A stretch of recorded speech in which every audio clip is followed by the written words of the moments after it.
Bora para mais um vídeo de lista? As 15 melhores cenas dos 8 filmes de Harry Potter de acordo com a minha opinião, obviamente.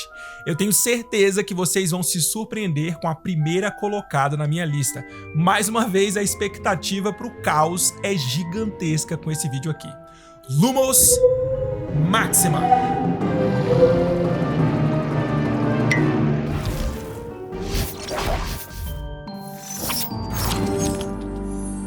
E aí, meus bruxos, Bruno Santiago aqui, vocês estão no Wizarding Bruno, sua inesgotável fonte de magia. Às vezes eu tenho a impressão de que quando se trata dos filmes de Harry Potter, a frase favorita dos fãs da saga que leram os livros é: "Ah, mas no livro não é bem assim." É mentira minha? Eu mesmo já perdi as contas de quantas vezes eu falei isso. Porém, não há como negar que as 8 adaptações de Harry Potter no cinema são icônicas e fizeram e ainda fazem parte da vida de muita gente. Eu cresci lendo os livros de Harry Potter e esperando pelos filmes nos cinemas, e eu posso dizer que esses momentos me geraram alguns dos melhores sentimentos e experiências da minha vida. E hoje, muito também graças a essas adaptações, Harry Potter é muito mais do que uma série de livros e filmes para mim. Harry Potter se tornou uma tradição de família. É uma parte importante de quem eu sou. Para vocês terem uma ideia, as minhas 2 filhas têm nomes de personagens da saga: Aurora Lily e Luna Rose. Falando especificamente dos filmes de Harry Potter, mesmo tendo algumas opiniões firmes sobre eles e às vezes achando que algumas coisas poderiam ter sido mais bem adaptadas, eles ocupam um lugar muito especial no meu coração e eu tenho muito carinho por cada um deles. Além disso, é preciso admitir que esses filmes não são apenas um fenômeno de bilheteria, eles são um fenômeno cultural que marcou profundamente várias gerações. E juntamente com os livros, eles ajudaram a criar uma comunidade global, deixando um legado duradouro no mundo do entretenimento. A verdade é que o mundo nunca mais foi o mesmo depois do lançamento de Harry Potter e a Pedra Filosofal em novembro de 2001. Bom, pelo menos, nunca mais foi o mesmo pra mim. E eu imagino que se você tá aqui assistindo a esse vídeo, é porque provavelmente o mundo nunca mais foi o mesmo pra você também, né? Nesse vídeo aqui eu vou apresentar para vocês as 15 melhores cenas de todos os 8 filmes de Harry Potter, de acordo com a minha mais humilde opinião, é claro. Mas eu tenho certeza de que algumas de suas cenas favoritas vão estar nessa lista. Então, fiquem aqui no vídeo até o final e depois me digam quais cenas favoritas de vocês entraram na minha lista. Bora lá? Na 15ª posição, babuínos bobocas balbuciando em bando. I will not have you in the course of a single evening besmirching that name by behaving like a babbling, bumbling band of baboons. Essa fala da Minerva é uma das frases mais icônicas dos filmes de Harry Potter e a cena em si é muito divertida, porque tipo assim, e a galera da minha geração que cresceu assistindo Harry Potter vai saber do que eu tô falando. A gente meio que cresceu vivendo as mesmas fases dos alunos de Hogwarts. Então, quando chega em Cálice de Fogo, os alunos já estavam naquela fase dos dramas adolescentes, em que tudo parecia ser o fim do mundo, até mesmo dançar na frente das pessoas parecia ser uma coisa extremamente difícil, a coisa mais difícil da vida de se fazer. Além disso, os princípios do ensino médio dizem que se você for visto dançando com a sua professora na frente de uma turma inteira, você vai ser zoado pelo resto da vida, né? E nós vemos isso acontecendo com o Rony. Então, eu acho essa cena bem legal porque ela me lembra muito dessa fase da minha adolescência. E eu acho que naquela época, e até hoje mesmo, muita gente da minha geração consegue se ver nela, se relacionar de uma forma mais pessoal, por estar vivendo ou ter vivido exatamente a mesma fase que Harry, Rony, Hermione, Gina, Neville, Fred e George estavam vivendo. Na 14ª posição, Dolores Umbridge se ferrando.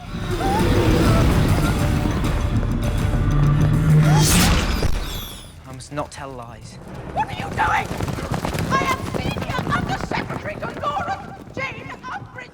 Eu acho realmente muito difícil que exista algum personagem que seja mais odiado pelo fandom de Harry Potter do que a sapa velha Dolores Umbridge. E nesse top 15 aqui não podia faltar as 2 cenas responsáveis pelo nosso momento de glória e satisfação de poder ver a megera literalmente se ferrando.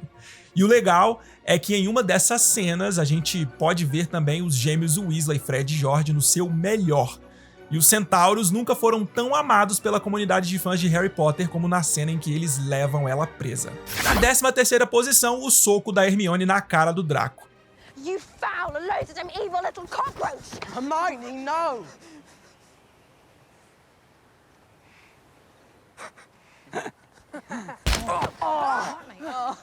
Até mesmo os fãs mais apaixonados pelo Draco precisam concordar que ele é insuportável, né? Podemos concordar com isso, não é mesmo? Inclusive, eu acho que é exatamente isso que torna ele um personagem tão querido por muitos fãs, esse ar de bad boy da escola.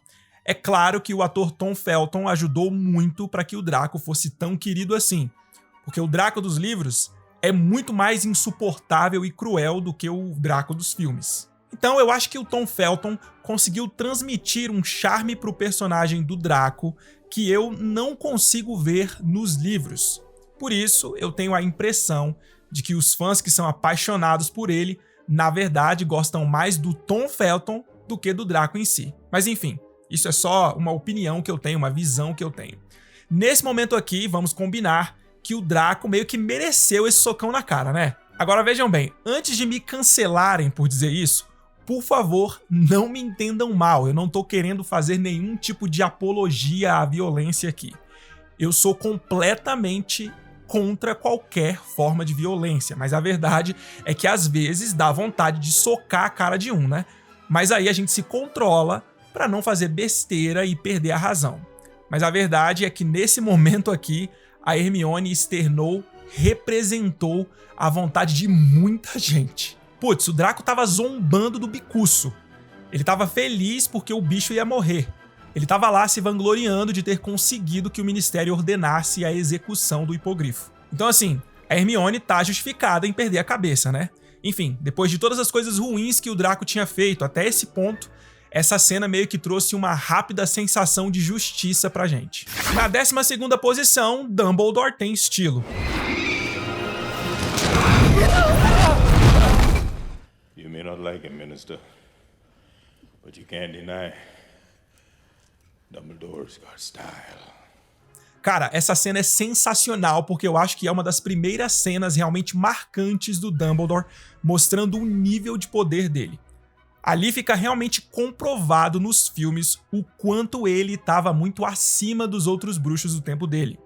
Mesmo recebendo a ordem de prisão do próprio ministro da magia, que obviamente era escoltado por alguns dos melhores aurores do ministério, Dumbledore se mantém impressionantemente calmo, como se soubesse que ninguém ali tinha a mínima condição de tocá-lo.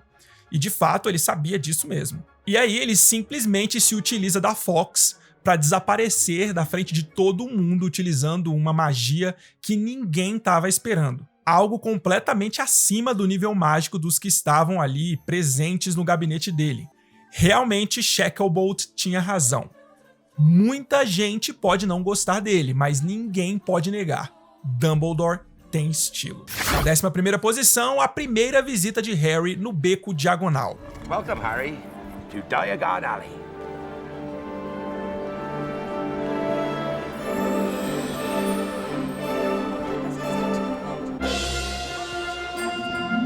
Eu acho que todo fã de Harry Potter consegue sentir a emoção que o Harry sentiu depois de ouvir o Hagrid dizer: "Seja bem-vindo, Harry, ao Beco Diagonal." Vocês também se sentem como se estivessem lá com o Harry, tendo o primeiro contato com o mundo bruxo? Isso, pra mim, é o mais incrível sobre essa cena. Nós nos sentimos verdadeiramente dentro dela, como se estivéssemos dentro do Beco Diagonal, descobrindo um mundo totalmente novo e desconhecido pra nós. Porém, incrivelmente fascinante. Vejam só, essa cena não representa apenas o primeiro passo de Harry em um mundo completamente novo, ela representa também o nosso primeiro passo para o mundo mágico. Para mim, ela também marca o início da nossa jornada mágica. Na 10ª posição, a primeira visão de Hogwarts.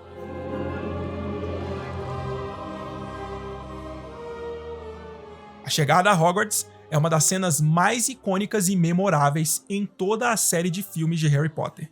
E eu me arrisco a dizer que essa cena, com os alunos do primeiro ano chegando nos barcos encantados, sendo guiados pelo Hagrid, é uma das cenas mais reconhecidas do cinema. mesmo quem não é fã de Harry Potter ou nunca realmente viu os filmes, reconhece essa cena, sabe que ela tá ligada a Harry Potter. O design visual do castelo de Hogwarts é impressionante, com suas torres altas, janelas iluminadas e localização imponente à beira do Lago Negro. A primeira visão do castelo parece que é feita para tirar o fôlego tanto dos alunos do primeiro ano, quanto o nosso fôlego, né? A gente que tá assistindo o filme. E tudo fica ainda muito mais emocionante ao som dessa trilha sonora espetacular de John Williams. A construção dessa cena cria uma sensação impressionante de magia. É como se o filme quisesse nos dizer que Hogwarts não era apenas um castelo ou uma escola. É como se a cena estivesse nos dizendo que Hogwarts é mais do que um simples local. Como se Hogwarts fosse um personagem fundamental para a história. Na nona posição, a aula de defesa contra as artes das trevas do professor Remo Lupin. Ridiculous. You see? Very good, very good. Marvelous. Absolutely very enjoyable. Pavati. Essa cena é um mix perfeito de divertimento e tensão. É por causa dela que muita gente considera o Lupin o melhor professor de Hogwarts. Todo mundo fica com a sensação de, putz, seria muito maneiro ter um professor assim. E eu digo que ela é um mix perfeito de divertimento e tensão, porque se por um lado a gente vê os alunos se divertindo, sendo ensinados pelo professor Lupin, por outro, a gente tem aquele momento de tensão lá com o Harry vendo o bicho-papão se transformando em dementador. Além, é claro, dos alunos ficarem ali com aquele sentimento de apreensão por eles estarem vendo diante dos olhos deles os maiores medos que eles têm. Agora deixa eu contar um segredo pra vocês. Vejam só, eu tinha 15 anos de idade quando eu assisti essa cena pela primeira vez. E já naquela época eu adorava falar em público e eu sempre quis ser professor. Vários anos depois eu me tornei professor de teologia. Eu fui professor por aproximadamente 8 anos e nesse tempo eu tive muitas classes de adolescentes. E muito do meu estilo de ensino, das técnicas que eu utilizava para ensinar, foram inspiradas no professor Lupin. Inclusive, aqui no YouTube eu procuro aplicar algumas dessas técnicas, tipo, vocês já devem ter notado que nos meus vídeos eu gosto de manter um equilíbrio entre o formal e o informal. Eu gosto de pensar que eu falo como um professor do ensino médio que possui uma fala mais formal do que os seus alunos, mas ainda assim consegue falar no mesmo nível que eles. Faz sentido? Enfim, é assim que eu vejo Lupin como professor. E David Thewlis, pra mim, é um dos poucos atores dos filmes de Harry Potter que se tornaram o personagem que eles interpretaram. David Thewlis é o Lupin pra mim. Na oitava posição, Harry Potter versus Draco no quadribol.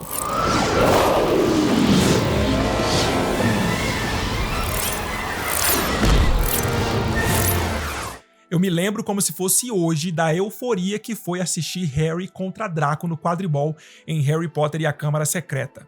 Dava pra sentir a vibe, a vibração das pessoas no cinema assistindo o desenrolar dessa cena. O maneiro é que esse jogo proporciona um cenário onde Harry e Draco podem se enfrentar diretamente sem interferências externas. Bem, tirando, é claro, a interferência do balaço errante do Dobby perseguindo o Harry, né?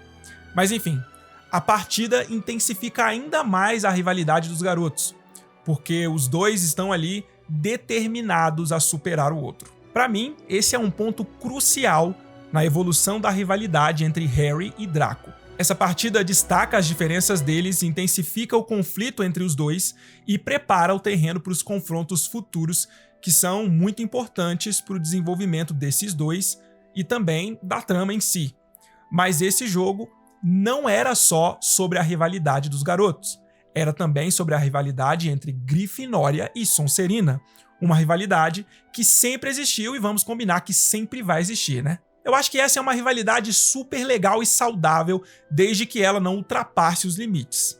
Mas todo Grifinório raiz gosta de zoar a Sonserina, e todo Sonserino que se preze gosta de tirar a onda com a cara da Grifinória. E eu acho isso super maneiro. Na sétima posição, a cena do vira-tempo.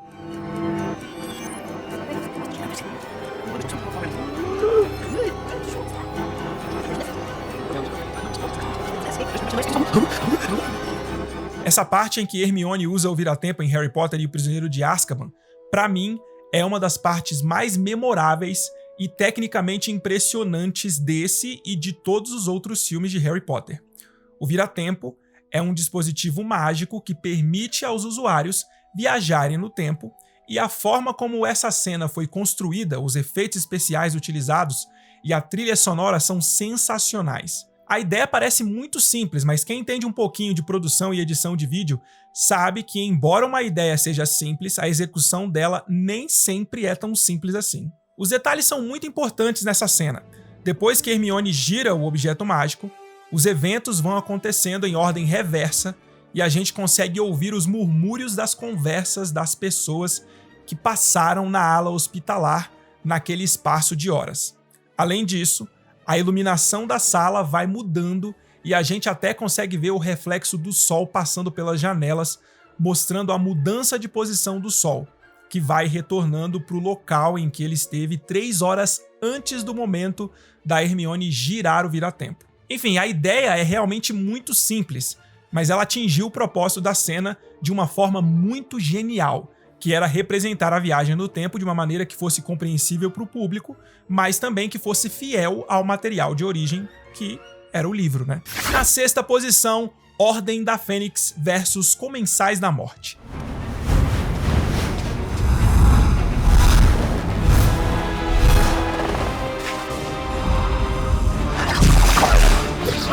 Essa cena é uma clara representação da luta do bem contra o mal e é a primeira que realmente mostra uma luta de bruxos de verdade.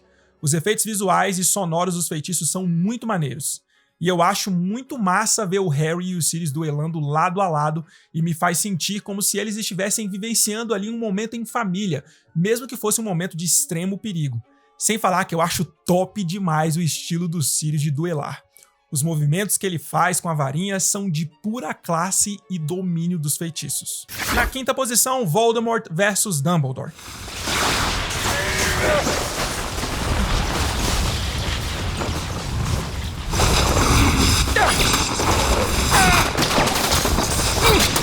Pra mim, essa é a melhor cena de ação de todos os 8 filmes de Harry Potter.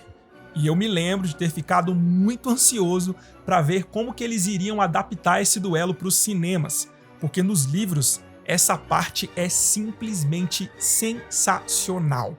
Sério mesmo, galera, quem ainda não teve a oportunidade de ler ou já se esqueceu de como que o livro descreve esse duelo entre Dumbledore e Voldemort no Ministério da Magia, corre lá para ler ou para relembrar como foi. É uma das melhores partes de todos os livros de Harry Potter, na minha opinião. Bom, mesmo sendo um pouco diferente do livro, na minha opinião, essa cena entregou tudo o que deveria entregar. A gente teve o privilégio de assistir os 2 maiores bruxos da época se enfrentando pau a pau. Deu pra sentir que ali se tratava de um outro patamar de habilidades mágicas. E pra ficar claro, tanto no livro quanto no filme, Voldemort perdeu pro Dumbledore, não é mesmo? Afinal de contas, mesmo com todas as Horcruxes, o Voldemort desistiu do combate e foi covardemente possuir o corpo do Harry, já que ele percebeu que contra o Cacique Supremo não tinha como pra ele. Enfim, eu só queria jogar isso no universo. Falei e saí correndo pra 4ª posição. Na 4ª posição, a primeira aula de poções. There will be no foolish wand-waving or silly incantations in this class. Na minha opinião, essa é uma das cenas mais incríveis do Snape. Aqui a gente consegue ver logo de cara o mestre Alan Rickman desempenhando um papel que parece ter sido feito especialmente para ele. I can teach you how to bewitch the mind and ensnare the senses. Saca só, a saga de Harry Potter me foi apresentada primeiramente através dos livros, ou seja, primeiro eu li Harry Potter e a Pedra Filosofal e só depois é que eu assisti o filme nos cinemas. E assim foi com cada um dos livros. Então, eu tinha na minha cabeça a aparência física e as características particulares de cada um dos personagens. E para mim, os verdadeiros personagens de Harry Potter, os personagens originais, estão nos livros. E os atores dos filmes são apenas intérpretes desses personagens. Sacaram? Bom, isso é como minha mente funciona. Eu não tô dizendo que isso é o certo e que quem faz diferente disso tá errado. Não, eu só tô dizendo como que a minha mente funciona nesse sentido. Então, são poucos os atores dos filmes de Harry Potter que conseguiram atender às expectativas criadas pela minha imaginação enquanto eu lia os livros antes de cada adaptação ser lançada. Talvez até por isso eu não tenha me incomodado nem um pouco com o anúncio da nova série de Harry Potter, porque eu não sou tão apegado aos atores dos filmes, eu sou apegado aos personagens da saga. Faz sentido? São poucos os atores que eu olho e digo assim, esse cara ou essa mina realmente é esse ou essa personagem. Por exemplo, o Robbie Coltrane atendeu 100% das minhas expectativas como Hagrid. Ele foi exatamente como eu imaginava o Hagrid. Ele é o Hagrid pra mim. O Gary Oldman, a mesma coisa. Ele é o Sirius pra mim. E o Alan Rickman é o Snape em 200%. Ele conseguiu atender e superar todas as minhas expectativas. Ele é exatamente como eu imaginava o Snape. E foi exatamente nessa cena que eu falei pra mim mesmo, mano, esse cara é o Snape. Essa cena conseguiu apresentar o Snape perfeitamente como o personagem complexo e enigmático que ele é, cujas verdadeiras intenções e lealdades permanecem obscuras. E isso estabelece a base para o desenvolvimento do personagem dele ao longo da série, mantendo todo mundo intrigado e disposto a descobrir mais sobre o misterioso professor de poções. As coisas que ele fala para os alunos e para nós, na primeira experiência em Hogwarts, são impressionantes. Além disso, existe uma teoria muito legal e profunda em torno dessa cena. Vocês se lembram da primeira coisa que Snape fala para Harry? Mr. Potter, our new celebrity. Tell me, what would I get if I added powdered root of asphodel to an infusion of wormwood? E se eu disser para vocês que além de querer ridicularizar Harry em frente à sala toda, Snape também estava tentando transmitir uma mensagem profunda para o garoto? Pois então, de acordo com a linguagem vitoriana das flores, o asfódelo é um tipo de lírio, ou lily em inglês, nome da mãe do Harry, o amor da vida do Snape. E mais, asfódelo significa meus arrependimentos seguem você até o túmulo. Losna significa ausência e simboliza amarga tristeza. Então, se nós juntarmos esses dois significados, poderíamos chegar à conclusão de que Snape estava tentando dizer o seguinte para o Harry: eu me arrependo amargamente da morte de Lilian. É de cortar o coração, né? E tem mais. De acordo com uma pesquisa feita pelo site Bustle, o asfódelo era usado para curar o veneno de mordidas de cobra. E vejam só, Lilian se sacrificou por seu filho, impedindo que ele fosse morto por Voldemort, um bruxo que se parecia com uma cobra, ou seja, o asfódelo mais uma vez curando o veneno da cobra. Enfim, essa cena realmente merece a 4ª colocação no meu top 15. Na 3ª posição, as memórias de Severo Snape. Nessa cena, várias respostas são nos dadas, muita coisa passa a fazer mais sentido e grande parte da trama passa a ser compreendida. E se, na primeira aula de poções, em Harry Potter e a Pedra Filosofal, Snape é apresentado pra gente como um personagem enigmático, cujas verdadeiras intenções e lealdades ainda eram obscuras, nesta cena aqui, nós finalmente passamos a conhecer Severo Snape.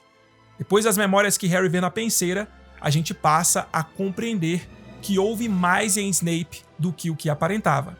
Aprendemos ali que ele tinha vivido em um confinamento muito apertado, tanto emocionalmente quanto fisicamente. A gente passa a perceber que durante toda a saga, Snape tinha vivido uma espécie de existência solitária e por isso ele tinha aquele ar misterioso e focado.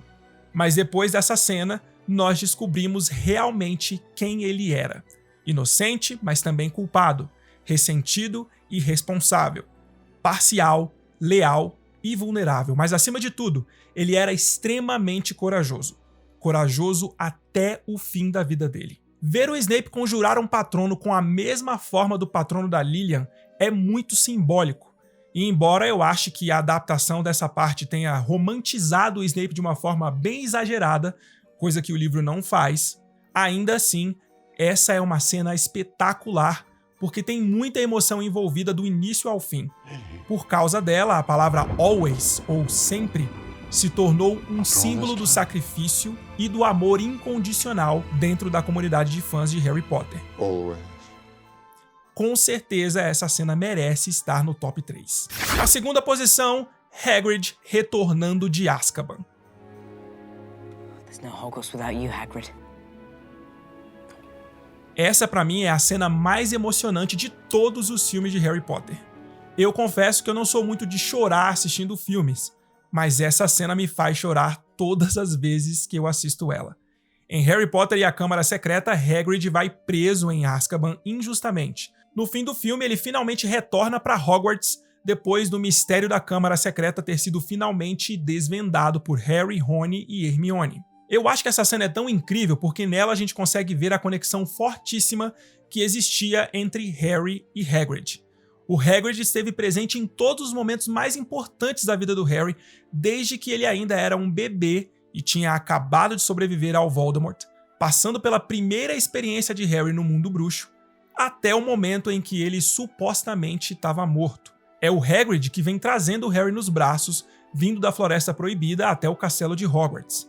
Eu acho que nessa cena, tanto o Harry quanto o Hagrid demonstram todo o carinho e amor que eles sentem um pelo outro.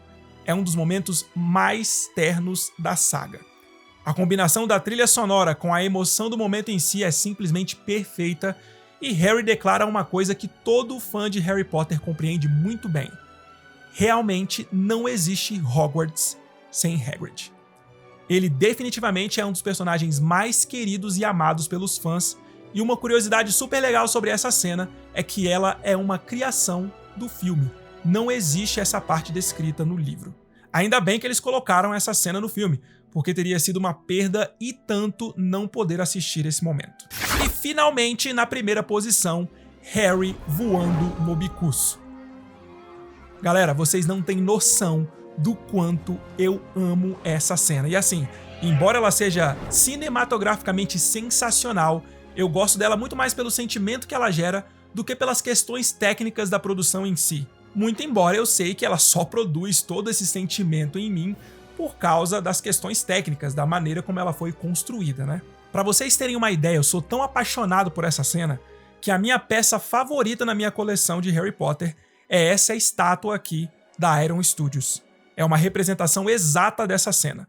Olha só que coisa mais perfeita. Desde a criação impressionante do bicuço até as imagens incríveis do castelo de Hogwarts, essa cena captura elementos fantásticos do universo de Harry Potter e nos dá uma perspectiva que ainda não tínhamos visto nos filmes até então, mostrando os terrenos de Hogwarts e tudo o que está em torno do castelo nas terras altas da Escócia.